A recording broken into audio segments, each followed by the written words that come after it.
Bonjour à tous. Dans cette vidéo inspirante, Marie-Pierre vous partage les raisons de son manque de confiance en elle et le chemin qu'elle a fait pour l'améliorer. Des rendez-vous de Brigitte, des interviews pour vous. Écoutez. Bonjour Marie-Pierre. Je suis ravie de t'accueillir aujourd'hui dans les rendez-vous de Brigitte pour un interview sur la confiance en soi. Bonjour Brigitte et merci de cette interview.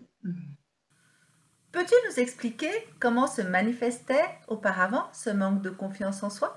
En moi était, j'ai envie de dire, depuis l'enfance, puisque j'ai eu une enfance un petit peu compliquée par rapport à un père qui m'a rejeté, une mère qui m'a abandonnée, qui m'a confiée à ses parents. Et donc, j'ai été élevée par une grand-mère très, on va dire, rigide et qui ne me donnait pas le droit d'exister en tant qu'enfant de la honte. Donc, la confiance en soi, c'est difficile de l'acquérir quand on démarre dans la vie par le fait de ne pas avoir le droit d'exister quelque part. Il faut savoir que je suis née en 61, donc à cette époque-là, c'était compliqué. Alors, quelles difficultés rencontrais-tu? Difficultés est-ce que je rencontrais? Disons que j'ai été élevée par une grand-mère qui était très axée sur le jugement des autres. Et de ce fait, elle m'a inculqué cette peur du jugement des autres et cette façon, en fait, de faire toujours mieux que les autres pour être connue et reconnue. Voilà, donc un côté perfectionniste, toujours la peur de mal faire, toujours donc une grande dévalorisation qui m'a poursuivie quasiment pendant toute ma vie. De façon générale, dans ton travail, avec tes amis ou dans ta famille, cela se retrouvait aussi?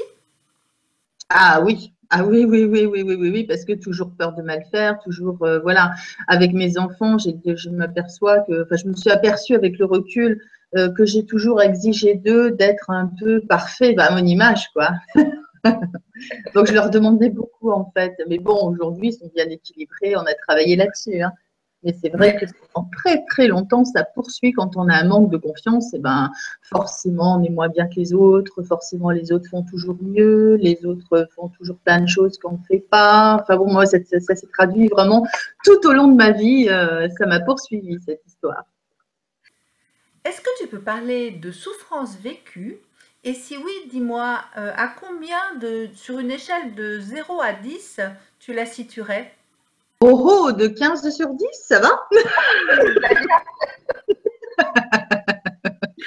Aujourd'hui, j'ai travaillé, ça va mieux, hein? Justement, puisque tu dis ça, quel a été l'élément déclencheur ou la situation qui a fait que tu en as pris conscience et que tu as commencé pour toi à faire bouger les choses?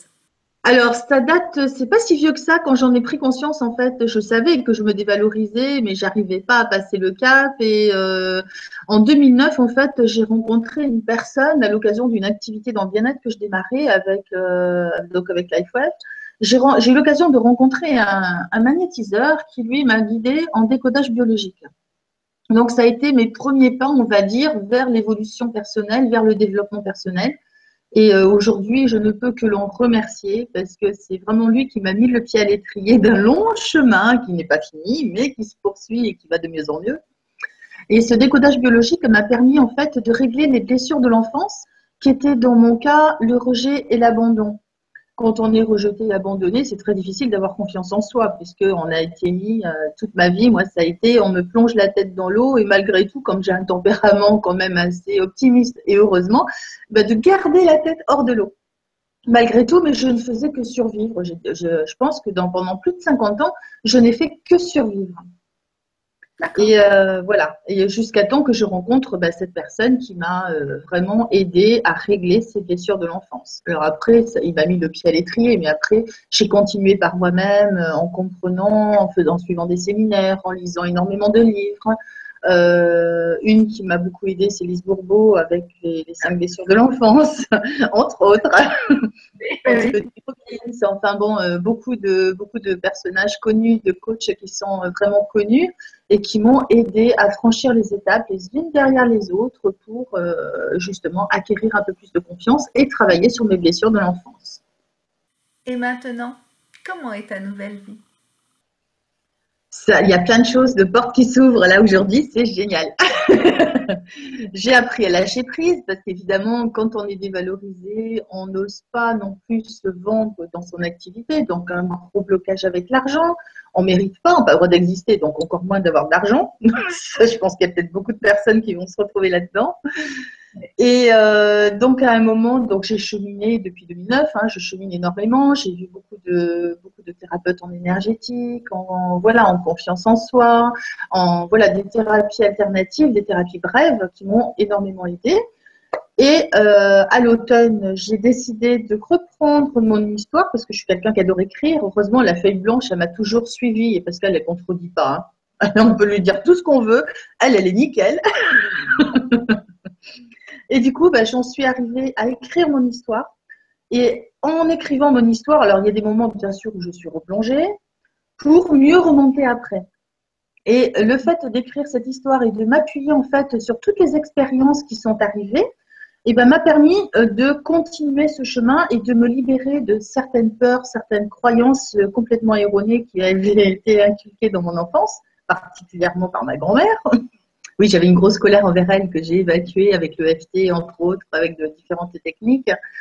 Et le fait d'avoir écrit ce livre et surtout de l'avoir publié, alors ça c'est encore une méga étape, parce que quand on écrit c'est une chose, mais quand on publie, et en plus je l'ai sorti pour les 20 ans de ma fille.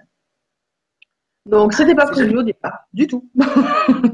Mais le fait de l'avoir sorti pour ses 20 ans, quelque part ça a été une signification, c'est quelque chose que j'avais ressenti au fond de moi de le finir avant la fin de l'année 2015. Pourquoi? Je n'en savais strictement rien, je l'ai compris après, quand il a été publié. Et au niveau émotionnel, c'était quand même assez fort. Et ça m'a permis aussi de donner des clés à mes enfants à travers cette écriture pour avoir les réponses aux questions qui ne se sont peut-être pas encore posées. Parce que tant qu'ils ne sont pas parents eux-mêmes, ils ne vont pas forcément se les poser. Mais il y aura un moment où ils vont vouloir connaître leurs origines, savoir d'où ils viennent, etc. Bon, même s'ils savent que mon père, c'est un point d'interrogation, parce que malgré tout, ils héritent aussi de cette généalogie.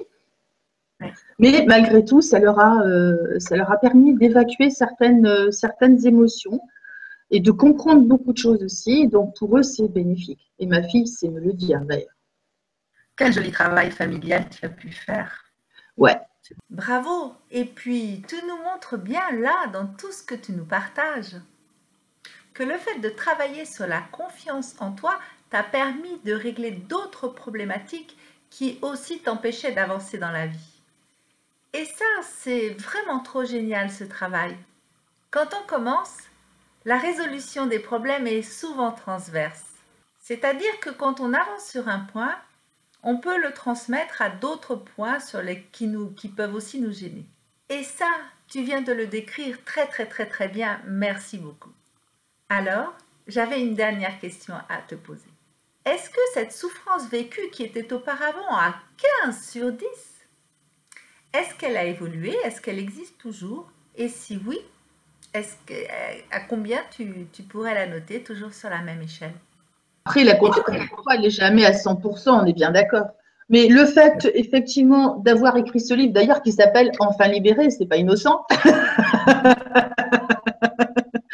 Le fait d'avoir écrit ce livre, j'ai envie de dire, aujourd'hui, je peux le relire, j'ai plus d'émotion. Je m'en fiche, en fait. C'est passé. Alors, je peux pas dire que c'est redescendu à 0, mais on va dire à 2, 3, quoi, quelque chose comme ça. Ce qui est quand même un sacré chemin. Et c'est ce qui nous permet de vivre tous les petits bonheurs de notre vie de façon sereine. Ah, maintenant, oui. Et maintenant, j'écoute mon cœur au lieu d'écouter le mental et le petit vélo qui s'accélère et qui a pas mal pédalé pendant pas mal d'années. C'est vrai que là, j'ai vachement lâché prise et même sur l'aspect financier. Et aujourd'hui, il y a plein de portes qui s'ouvrent. Et d'ailleurs, maintenant, je me dirige également vers l'accompagnement à l'écriture pour aider les gens à mettre des mots MOTS sur les mots MAUX. Ça, c'est quelque chose qui me tient vraiment à cœur parce que tout ce que j'ai traversé, tout ce que j'ai vécu, toutes les émotions que j'ai réussi à canaliser, à calmer, etc., j'ai envie d'aider les gens à faire la même chose et à aussi eux-mêmes se libérer.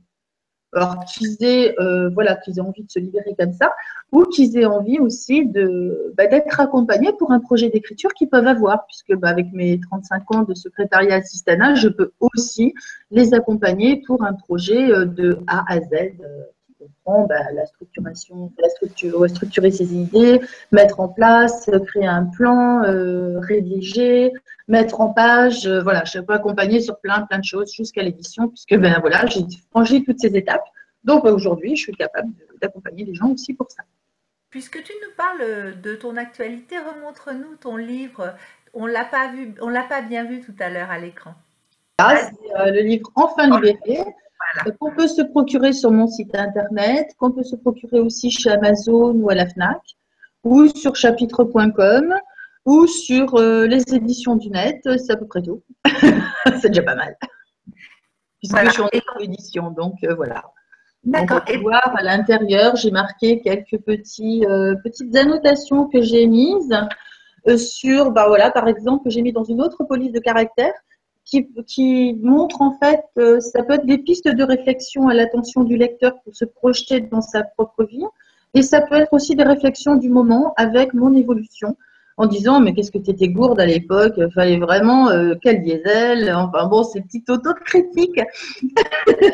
Mais enfin, tu n'as pas encore compris, tu as encore cette expérience-là qui arrive, parce que la vie nous en remet toujours une couche tant qu'on n'a pas réglé ce qui a réglé. Et ça, il m'a fallu plus de 50 ans pour l'entendre, pour le comprendre. Après, n'oubliez jamais trop tard. Voilà, on a chacun son chemin et c'est vrai que… Voilà, ça c'est le verso de la couverture. Bon, sachant que moi, je l'ai fait de A à Z, hein, bien sûr. Hein.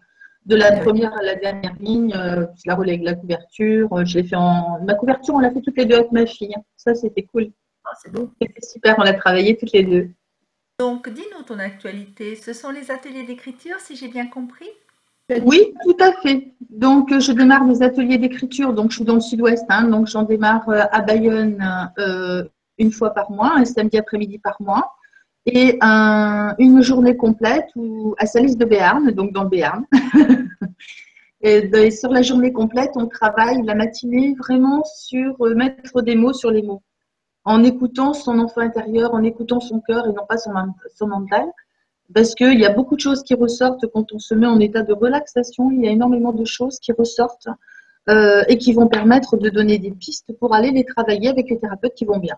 Après, chacun va choisir ses outils, les thérapeutes qui les appellent. Voilà, après, chacun va faire son propre chemin. Mais si déjà, à travers ce livre, je peux donner envie et le message passe, hein, d'après les premiers lecteurs que j'ai, hein, j'en ai plus de 200 maintenant, depuis le mois d'avril, hein, ce qui est quand même bien. Et donc voilà, le message passe bien, c'est vraiment de donner envie aux gens qui n'ont pas encore démarré le chemin de régler leurs propres blessures de l'enfance, parce que malgré tout, on en a tous, plus ou moins importantes. Oui. Mais pour être mieux dans sa vie, c'est vraiment que du bien-être quotidien. C'est pour ça que mon entreprise s'appelle Bien-être quotidien d'ailleurs. Oui, justement, parle-nous de tout ça. Où peut-on te retrouver sur le net? Tu as un site? Sur quels réseaux sociaux tu postes habituellement? Alors, on peut me retrouver un peu partout sur Internet, j'ai envie de dire. Sur mon site déjà qui s'appelle bien-du-6, être sans l'accent, -du-6, quotidien.net pour l'écriture ou .fr pour la partie bien-être. Voilà, j'ai deux sites différents. Mon adresse internet qui est marie-du-6 pierre bien-du-6 être-du-6 quotidien.fr. C'est un peu long. J'espère que tu vas l'écrire, ça sera plus facile pour les auditeurs. Voilà, on peut me joindre aussi au 06 08 06 71 09. Je suis basée dans le sud des Landes, limite du Pays Basque, voilà, dans une très belle région. Et sur ma page Facebook, on peut me retrouver à Marie Mouner, sur Marie-Pierre Mouner sur Facebook. Voilà, on peut me retrouver un peu partout. Je vais écrire toutes ces informations à la suite de la vidéo, une fois que nous aurons terminé. Écoute Marie-Pierre, je suis ravie d'avoir partagé ce moment avec toi. Tu nous as livré beaucoup de pistes à explorer que nos éditeurs vont pouvoir suivre. Et j'espère à bientôt pour de nouvelles aventures ensemble. Plaisir. Merci à toi Brigitte. Au revoir Marie-Pierre, au revoir à tous.